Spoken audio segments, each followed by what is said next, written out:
Hey, we are amazing. Men are amazing. We are amazing. Our value don't never go down. We are amazing.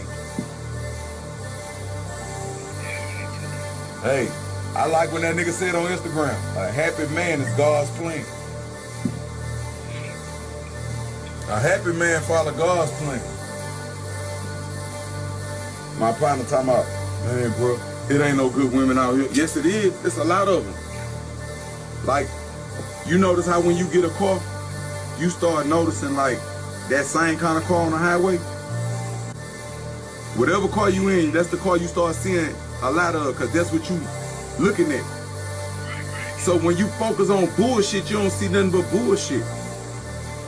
I don't go to bullshit places looking for people that's 1,000, people that's platinum in bullshit places. Man, you might just be hiking one day and then run it and then bump into something. You doing high vibrational shit now. So you gonna attract high vibrational beings. You go to low vibrational places, hey, you at the hookah lounge, y'all smoking and drinking in this bitch, hey, guess what? You done met a flunky. Welcome to Road to Billions Podcast, the mentality of an entrepreneur. With your host, Moise Bertrand.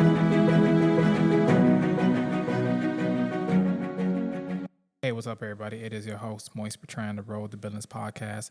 Hey, man, it's good being back on the mic. I know I've been away for some time, just like Print Fire said, but I'm here, ladies and gentlemen, I'm here. I took some time away.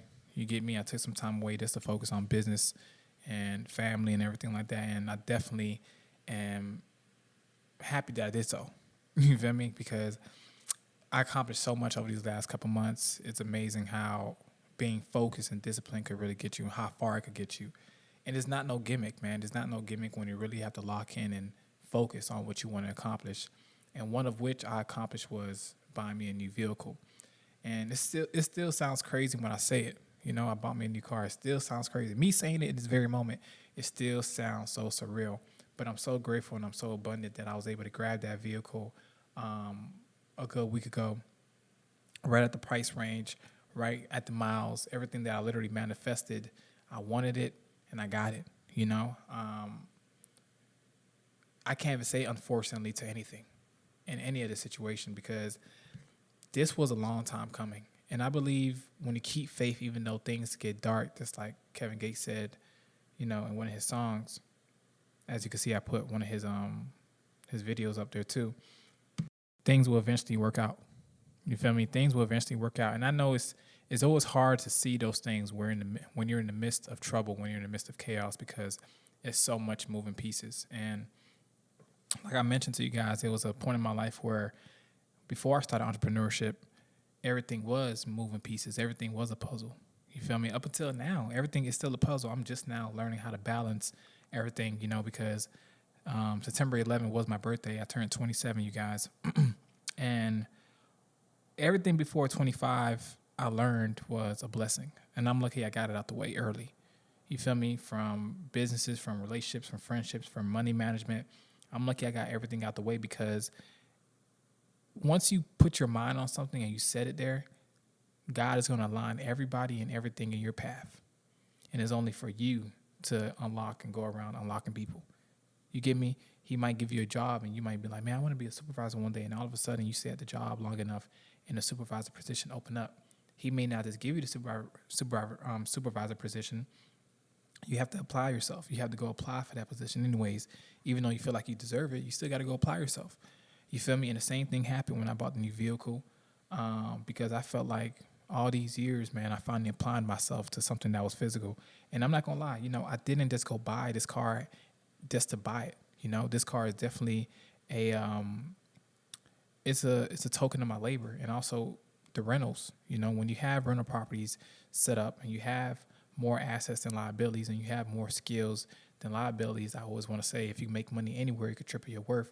Just like Jay-Z said, land me anywhere, I could triple my worth. It's just like that. You have to have the same mindset to be like, okay, cool. I know there's other people out there who's doing millions. They probably on their 10th car. And I don't want you to look at it like, damn, don't be grateful for your car, but just understand once you get a little piece of luxury or any type of thing, when you go on that first class flight for the first time to another country, you see how you're treated. You want to always be treated like that. You get me? You always want to be treated in a way where you feel like you're of value. You don't want to be discarded. And I definitely felt like over the past couple of years, that's what made me become a tenacious person, making people feel like they need me, making people realize the value I hold, and not in my life, but in everybody else's life, because I bring an enormous amount of value. So I always tell people, man, like whatever you want out in life, the only thing you have to remember is, why do you want it, right? I always wanted the sunroof and stuff like that because I never got to see the stars when I was shining. I needed a sunroof in my car. I needed a car that could switch to sport. You feel me? Just in case if I got to take off one day because I'm hitting the road quicker than I usually did, or I just want to push the gas for a little bit. I got a car that I could finally don't ever have to use my phone no more. I don't have to text and drive. I could do everything from the digital. You feel me? All these things I visualized and they came to fruition. And I needed these things in my life because I always had a strong feeling on why I needed it. I didn't need my phone in my hand while driving because that could be so chaotic. I wanted to look at the stars someday. That's why I got a sunroof. I ain't want no car. I just would look nice but didn't have no sunroof. That's the whole point of a luxury car. You got to get that sunroof with it. And other things such as that. So I definitely manifested these things. And, better than that, I always manifested having an unlimited source of revenue and income. I took hits in the past where my income took substantial hits. I'm talking about my credit score dropped tremendously to a point where I felt like I was the bottom of the barrel of the men. You feel me? But I always had money coming in, but I didn't know how to fix things around me. Things were moving around too quickly. And I give advice to everybody who's looking to start business, who's in the process of opening up a business, or in the process of this, transitioning between work and job and life and career and everything. But you don't want to fall victim to like all the responsibilities. You just want to tackle one goal at the same time, right? So when I had some unpaid balances to take care of, I was afraid of the unpaid balance, right? Because I looked at it like a whole big problem, a whole big situation. I didn't look at it like micromanaging a bill. And that's what a bill is. A bill isn't supposed to be paid all at once if it's easier. But if it is easy for you, you can pay it all at once. But sometimes people get overwhelmed by such a large bill. And I tell people, listen, you're going to wake up and you're going to go to sleep and the bill's still going to be there. You get me? Whether you move to another country or not, you're still going to have to pay for something. It depends on how big of a bill are you willing to pay, right? And no one signs you up to get big bills, you guys. Everybody put themselves into big bills unless you obviously were vandalized or scandalized some way, somehow. But yeah, man, I sat in my car, bro, and I just looked up and I thank God for everything because it was at one point in my time, bro, like my car wouldn't start. You feel me? My car wouldn't start. No AC. You feel me? Breaking down on the highway. Can't read the digital dam because the lights keep flickering on and off. It was a lot that went through all my life, and people don't see the extent of the work. They only see the fruits of your labor. So when people see me with an Amex card now, they don't know I have fucked up credit. My credit was fucked up a little bit. They didn't know how hard it was to get out that debt. You feel me? When people see my car now, they don't. It's funny that I'm even talking about this. It was a dude, right? He was changing my tire. When I had got the new car, I just put a new tire on there. And then all of a sudden, he was like, man, what you do for a living? And I always wanted that question to be asked to me. I'm never going to sit here and hold you guys. It felt so good having someone ask me that questions besides, because I wear nice things as well, subtle nice things. Like I wear nice wealth things, quiet wealth. I'm not really a showboat guy. So I take honor when someone actually recognizes me outside of an establishment without me being dressed up. But when they see my car, they obviously ask me what I do for a living. This man was changing my tire. He was like, yo, what do you do for a living? I felt so good, man. And I told him I did real estate, man. And he looked at me. He shook his head. He was like, "Bet, bro, you're doing a good-ass job. I love that car." I was like, man, I appreciate it. And it sent chills down my spine because I remember when I used to, when I first got into real estate and I wanted people to do real estate with me, they really didn't take me serious sometimes because, sometimes it's the car, bro. You feel me? And I had a decent car. I still love my car. I still got both of my cars. I still got my old car. But, from time to time, I understand, like, your image and perception is what runs the world, is what cultivates the society we in, right? And you have to be able to imagine yourself already with these things in your mind before it becomes a reality. So I tell people, if you're hurting, look at yourself like you're healed. You feel me? If you're depressed, look at yourself like happy. If you're sad, look at yourself as happy. You know, if you're fucked up, if you're broke, look at yourself as rich. You know, if you're fat, if you're overweight, look at yourself as athletic and shape. Look at yourself skinny and front and scrawny. Look at yourself as bulk and big. Depending on how you want to live your life, you got to live it the way you want to live it first in your mind, right? And I sat back and I thank God for everything. I wrote down my additional goals because honestly, I achieved majority of my goals, if not all my goals this year. And it's the first time in my life where I literally sat down and witnessed everything that transpired over these last couple months come to fruition. I wrote something down, it came to fruition 2 months ago, and it was so scary to the point where I just started writing down everything. It felt like a magic book, and I'm still in the process of doing that because I'm operating in a higher frequency. And a lot of people see that when they see me in person, bro. Like they see it, they hear it in my voice, they see the way I talk, they see the way I stand up and I conduct myself. And my aura is very inviting to the point where I had people the other day in Whole Foods ask me, hey, I love your hair, man. I'm like, appreciate it. It was like, how long you been growing your locks? I was like, not long, probably like a year and a half. It was like, man, it looked really nice. And, you know, one of my handyman, he was going through a situation as well. You know, shout out to him. He does a great job in all my houses. He was speaking about a situation of his family, and, you know, he shared some personal details with me. And I was like, wow, I never really understood why people told me their personal business.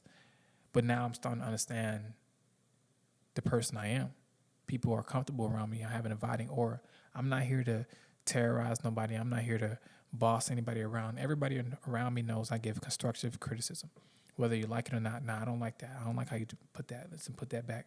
You know, cut this up or do that. You feel me? Like, people really rock the way I do things. And I don't mean to make people like feel, what's the word?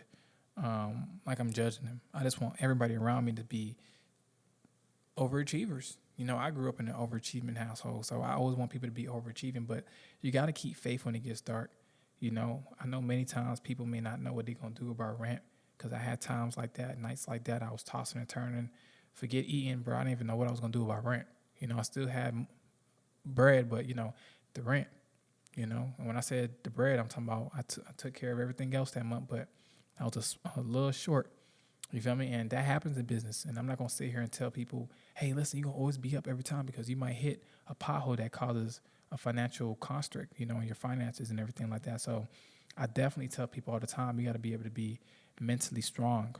You feel me? To be able to put things in perspective, that everything's going to work itself out depending on whether it's today or tomorrow or following year or the 5 next years, it's going to work out. You know, when it works out, you're going to be so happy that you didn't give up. But eventually, you got to make a decision, right? And the decision is, what are you going to do starting the day moving forward? Because I know a lot of people all the time, they always want to say they want to be great. They want to do this and this and that. But do you really want to be great? Do you really want to do this and this and that? Do you really want to drop content? Do you really want to do podcasts? Do you really want to do real estate? Do you really want to go ahead and change your careers? Because if you are, then you should be starting on that today. You should be doing anything that's going to take you to that next level, whether it's test driving your favorite car, whether it's touring a house you always wanted to buy, whether it's moving to an area you always wanted to buy, like, I mean, you know, move into, like drive around there, you know, a city you always want to move in, fly there, you feel me? Everything you always want to do, get that pre-experience. I call it a pre-experience, because once you get that experience under your belt, my God, everything's going to fall into line.